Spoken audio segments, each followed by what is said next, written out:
Welcome to the Keiser Report. I'm Max Keiser. You know, Voltaire said that injustice, in the end, produces independence. Because, of course, it is injustice which sparks revolution. Stacey. Max, first I want to welcome Her Majesty to our show. Hello, Queen Lizzie. Well, anyway, she, of course, is still on the throne because she has managed, or her predecessors have managed throughout the history, to just back away when the injustice gets too grave. Yeah, they've dodged the revolution. They're good. You're good at dodging the people, aren't you, Queen? But it is an injustice which people always rise up against, and this is a theme that you and I, of course, have highlighted over and over here on the Keiser Report. But I want to turn to, forget all the crashing markets and that kind of thing. I want to look at the injustice because at the root of it, that's what's going to cause the problems, the serious problems. And first, I want to look at this tweet from Ian Fraser, who said, guy who stole £3.50 case of water from Lidl jailed for 6 months, but 2 RBS bankers behind a £3 million fraud walk free. So he's talking about the Lidl case is from 2011, the riots, and a 23-year-old college student, a university student. He used the opportunity to steal a case of water, and he dumped it, of course, but because he didn't feel like carrying it, whatever. But he got 6 months. But last week, these 2 RBS bankers were let free on a £3 million fraud because judge takes pity on embarrassed RBS bankers who committed £3 million fraud. The 2 RBS bankers have walked away from a £3 million property fraud without having to complete jail time because the judge believes they have, quote, already suffered as they were embarrassed by the incident. Revolution, your days are numbered, Queen. Well, a £3 million heist by 3 RBS bankers who stole the money. They don't argue the fact that they stole the money. The judge doesn't argue the fact they stole the money. The judge said, the court recognizes you stole £3 million, but the court feels that your embarrassment at having been discovered for your crime is sufficient penalty for your crime. Now, a couple of things. First of all, the reason why the judge would make that determination is because during the course of his day, he sees bankers at RBS, HSBC, Barclays, and Lloyds steal £300 million, £3 billion, £30 billion. So for this particular judge, stealing £3 million is like, oh, you got caught with a Twinkie on the way out of Tesco. Here's a slap on the wrist. Meanwhile, on the other side of town, where there is no justice, there are no judges that are not in the pocket of the banksters, not in the pocket of the city. They're in the pocket of the private prison operators who are looking for prisoners to exploit in their private prisons. You so much as fart in the wrong direction and you get a 20-year to life sentence. Why? Because you've got two-tier justice. Your kingdom's going down. Well, listen, so the judge in this case was a woman, and she said, unlike the previous judge in the Little case, who actually identified the definition of looting and said, this is what you did, you looted. This is exactly what the RBS guys did, is they committed fraud, because basically they impersonated, they forged the signatures of some of their relatives and set up shell companies in order to put property loans through that they wouldn't have otherwise, as employees of the bank, been able to get themselves. So she says about them that along with the embarrassment they expressed, that is punishment enough. I accept that it was not your intention to cause loss to the bank. I accept you intended at all times for the money to be repaid and has been fortunate the bank has not suffered. I have no doubt that both of you have suffered in the time it has taken this to come out in court. Now, of course, but this is how the global financial crash was treated as well, is that, the embarrassment of this crash, it's so embarrassing. Your Christmas bonuses were low this year relative to last year. Everybody's mocking you. They're bashing banksters. We know this is hard and distressing. And remember all those articles at the time of the financial crash that all these bankers were having to visit psychiatrists to deal with the emotional turmoil. Well, this is how they were treated then. And also dominatrix. The dominatrix business was huge during the crash. All these bankers going to get spanky spanked by the dominatrix because they felt oh so hurt by the money that they lost everybody. It pains them inside when they blow through billions of pounds worth of the public's trust to make their yacht payment. And going forward, I think this idea of 2 sets of laws, one for the corrupt bankers who have the favor of the Queen, and everyone else who's not really a part of the Queen's court gets thrown into the gutter, can only lead, as you point out in the introduction there, as Voltaire indicated many moons ago, you're setting the stage for insurrection. Now, we'll continue here on the UK and the National Health Service, which, of course, all of the parties are trying to privatize, and they want to bring in the U.S. system. In fact, they're bringing in a lot of the U.S. Healthcare providers and insurance companies at the moment. They're already here. It might not be fully obvious, but this is kind of a weird headline because couple funded lavish lifestyle in 7-year, £1 million NHS fraud. A couple who defrauded the National Health Service of up to £1 million to sustain a lavish globetrotting lifestyle have been jailed. John Lee, 54, and Deborah Hancock, 45, supplied equipment and services to the NHS at exorbitant prices. So that's all the U.S. is. It's the same exact service. You get a heart attack, they provide heart surgery, open heart surgery. You get cancer, they give you chemo or radiation, except for they charge you 3 times as much there. And this is the system they want to bring here. But they seem offended that these normal plebeians outside of the, the elite class, the police discovered some of the profits were used to buy an apartment in Dubai, a cottage in Windermere, a brand new Jaguar convertible, and a Mercedes, which looks exactly like Avon, Connecticut, or Farmington, Connecticut, right outside the insurance capital of America, Hartford. All these guys are living the exact same lifestyle. You can't say the word plebeian or pleb. Yeah. Oh, yes, that's true. You can't use the word pleb in this country. That's this country's N-word. We don't want to start. You can get, like that guy Mitchell. He got tossed out of government because he used the P word, pleb. You can say it in America, but it would be the equivalent of somebody using the N-word against somebody on the street in America. They'd find themselves in hot water. But here, the N-word's okay, but it's the P word, pleb. Why is it so much? Because it highlights the fact that you've got vicious class war. Well, the interesting thing is, okay, we've discussed over and over here on the Keiser report as well, the privatization of the NHS and what that will lead to. And the police sergeant, woman whose name is Laura Walters, what she said about this couple who were charging exorbitant fees to the NHS. This is a system they want to bring in officially. Now, this is what she says about their crime. She said, I also want to stress this is by no means a victimless crime. It is the NHS. They scammed out of thousands of pounds, money which the NHS badly needs for the treatment of people with genuine illness. Every penny they plundered is money that was diverted away from someone in desperate need of medical treatment. I am delighted this case has finally been conducted and these con artists have been exposed and brought to justice. However, when this is officially brought in and it's no longer a crime to deny people treatment that are seriously ill, right, that becomes justice in their injustice to the people, but officially justice. Yeah, they need to decriminalize medical fraud in order to bring in the reforms to the NHS that Cameron and his crew want to do. In order for that work, they need to decriminalize medical fraud. Because as right now, there's someone got caught up as a medical fraudster. They need to decriminalize that. So the system, the government of David Cameron wants to bring in right now. They do. Here, the sergeant, the policewoman is saying that this is not a victimless crime, that you're charging these exorbitant fees. Not under the current legal system. Not under They need to decriminalize it. Yeah, exactly. To make it legal to commit medical fraud. For certain people, these plebeians won't be able to, the plebs won't be able to do it. Only the certain elite will be able to do it. Only the sanctioned by the government. Decriminalizing medical fraud. That monopolies handed to these people. They have a license to commit medical fraud. Yes. Given to them by the government. That's what they need to be change. Otherwise, they'll get caught up in a legal action. So, again, speaking of police, I'm going to turn to the United States. Again, this is a story that we've covered, and this is an ongoing story. The Washington Post covered that the civil forfeiture, how the U.S. Police departments have been funding themselves quite lavishly. Kind of like this couple here that were living lavish lifestyles based on overcharging the NHS.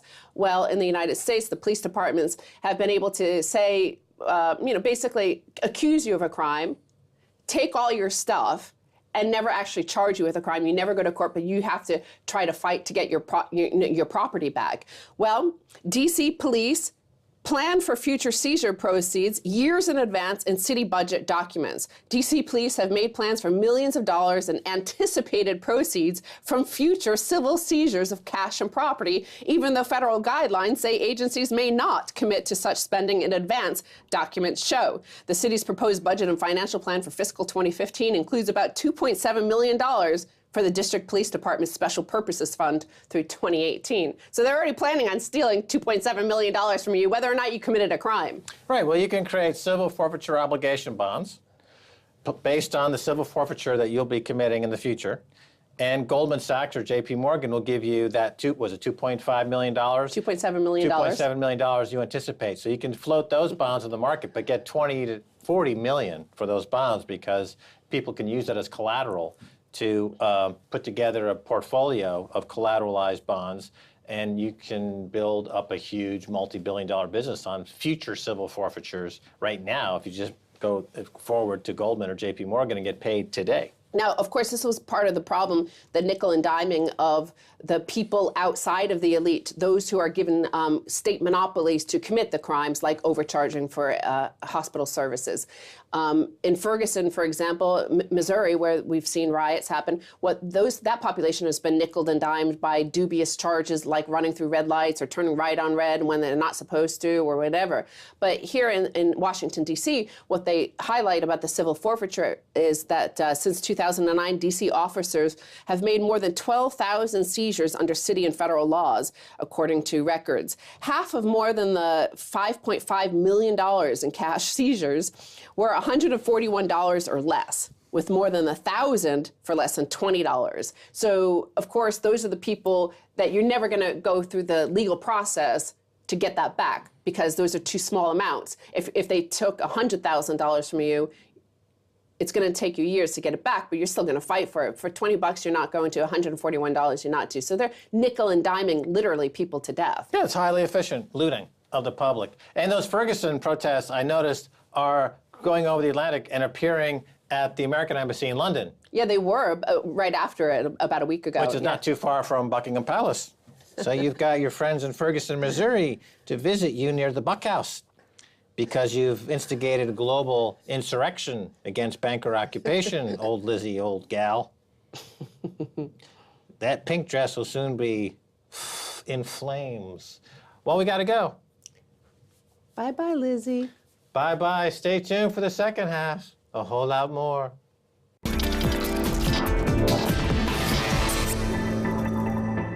Welcome back to the Keiser Report. I'm Max Keiser. Hey, we're going to talk again with Chris Powell of GATA, the Gold Antitrust Action Committee. So hot, so good. We got to do 2 helpings. Chris, welcome back to the Keiser Report. Thank you, Max. All right, super. So, Chris Powell of GATA, we left it off with currency wars, and it seems that things are heating up in the global currency war because first you had, geopolitically, there's a lot of tension going on. East and West. You know, they are now, it seems like the East wants to become the dominant economy in the world with China, Russia, the BRICS so-called. And the West is getting quite nervous, and they're actually sending troops, they're sending ships, they're lining up, So how does gold fit into all this? Because it would appear at the moment as though the US dollar, which is a world reserve currency, of course, it's in a rally phase, and is that sustainable? Because it's broken out of a 10-year sideways move. It looks like it's set to race forward. What are your thoughts on that? This is a political decision at the highest level of the planet, Max. The dollar is strong right now, but it's only because nobody pulls the plug. Any country with even a modest U.S. dollar foreign exchange surplus can pull the plug on the dollar simply by exchanging dollars for physical gold. There was a war game of the Defense Department at the Johns Hopkins University's Institute of Applied Sciences a few years ago. Jim Rickards participated in that war game. He played the Russian hand in that war game. He postulated that the Russians could basically control the world financial system if they simply would require gold in payment for their energy exports.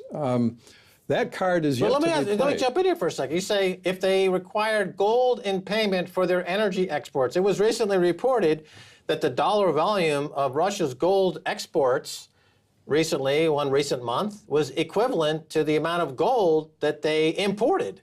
Haven't they, in fact, gone on to a de facto gold for energy repayment system right now? Well, I don't know. Maybe they have under the table. I've read that you know, the Russian. But if you look those two numbers up, they're equivalent. So isn't that saying, and by proxy, they haven't made that statement overtly? Well, it's possible. All I know is that not only is gold the supreme weapon, it has been recognized by the United States government as the supreme weapon. There's some very interesting minutes of a meeting in Secretary of State Henry Kissinger's office in April 1974 with his deputy for economic affairs, Thomas O. Enders. And Enders explains to him that the United States has to keep discouraging the Europeans from obtaining gold reserves and using gold in the financial system because, he said, whoever has the most gold controls what he calls the reserve-creating instrument and can create money and control all currency values.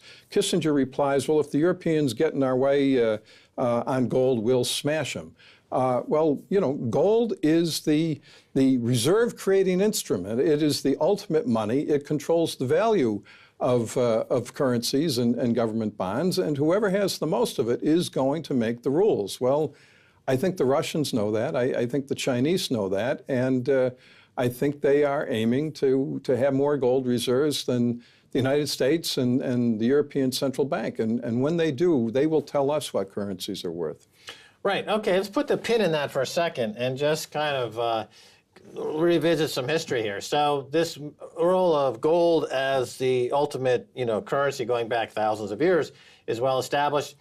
And up until the 1971 period in the U.S., gold still was instrumental and key role in global currency exchange. And then Nixon, to pay for the Vietnam War and his growth at home, the guns and butter strategy, had to close that gold window. We went on to a fiat currency system.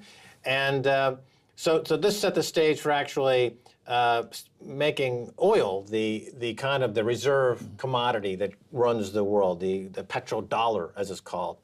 Now, here we are, 2014, oil is getting smashed. Shale industry in America, shale and gas industry, which is only profitable with oil at $80 or above, all looks like it's being completely wiped out from moves from Saudi Arabia. Saudi Arabia is not supporting oil. So the price is going to a market price, it's crashing, and presumably to wipe out the U.S. shale industry, which was perceived as a competitor. Russia gets caught in the crosshairs between U.S., Saudi. Remember, Saudi Arabia promised John McCain he'd bomb Iran, and he never did. So the Saudis got into a tizzy. They said, okay, we're going to pull the support on oil. We're going to wipe you out, your shale industry, and they're going to do it. So caught in the middle is Russia, you know, the big oil exporter. Oil is getting crushed. Of course, it's priced. The ruble itself was also down simultaneously, so it's a bit of a wash. But nevertheless, the ruble's down, there's stress. Wouldn't it behoove the Russians at this point to simply say to all y'all out there, you know, can just jump in a lake. We're going to back part of our currency with gold. Wouldn't that just, as you point out, that would completely change the game board completely, right? Well, if the Russian ruble was convertible into gold, it would certainly strengthen the ruble to some extent. But I don't think any government wants its currency convertible to gold anymore. That's a restraint on government. That's a limit on infinite money, at least infinite money domestically in the local economy. I think the Russians would do better if they simply required gold as payment or offered a discount to oil purchasers who paid in gold. Real metal is in short supply. You talk about infinite paper, and there is infinite paper, but every time you take a real metal ounce out of the system, you do enormous damage to the fractional reserve gold banking system. You do enormous damage to the financial institutions of the West. I think that's where the Russian leverage is.